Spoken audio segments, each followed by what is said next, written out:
নমস্কাৰ বন্ধু বান্ধৱীসকল, কি খবৰ? এয়া মই অৰ্কিড ৰুবলৈ লৈছোঁ। বোলো আপোনালোককো দেখাওঁচোন কেনেকৈ ৰুওঁ। মই অৰ্কিড জোপাৰ পৰা এই নাৰিকলৰ হেৰিত ৰুইছিলে বাকলিত। সেই নাৰিকলৰ বাকলিবোৰ এটা এটাকৈ এৰাই লৈছোঁ। শিপাকেইডাল মানে হেৰি কৰি ওলাই লৈছোঁ। এই কাঠৰ টুকুৰাটো দেখিছে নহয়, গছৰ মূঢ়া তাতেই ৰুম। আমাৰ ননদজনীয়ে শিকাইছিলে। তাকে বোলো আপোনালোককো দেখাওঁ কেনেকৈ ৰুওঁ। এই শিপাকেইডাল নাৰিকলৰ বাকলিৰ পৰা এৰাই লৈ তাত আকৌ কাঠ চটাত ধুনীয়াকৈ শিপাকেইডাল লগাই তাৰ ওপৰত নাৰিকলৰ বাকলি এটুকুৰা দি সৰু সৰু গজাল দি দুফালে দুটা মাৰি দিছোঁ। মানে শিপাবোৰ খোপনি পুতিব লাগিব নহয়, নহ'লেচোন পৰি আহিব নহয় জানো। সেইকাৰণে হাতুৰিডাল দেখিছেনে, হাতুৰিৰে পূৰা গজালকেইটা মাৰি দিছোঁ।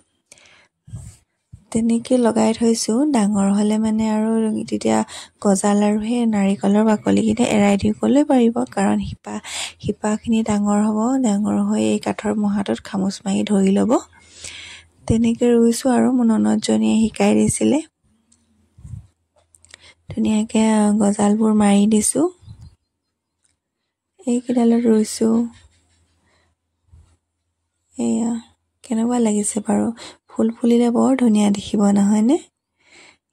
তেনেকৈ ক'ৰবাত হেঙিং কৰি থ'বও পাৰিব।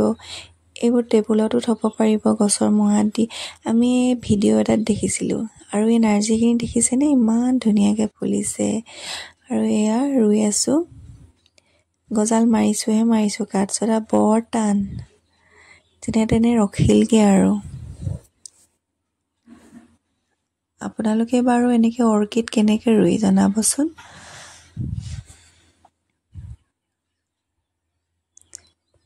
মই ৰুই আছোঁ। আগতে ননদজনী কেইজোপামান ৰুলে, এয়া মই লাষ্টত দুজোপামান ৰুইছোঁ। এয়া কেনেকুৱা লাগিছে? ফুলিলে বৰ ধুনীয়া দেখিব, নহয়নে? ক'ৰবাত ওলোমাই থ'ব পাৰিম।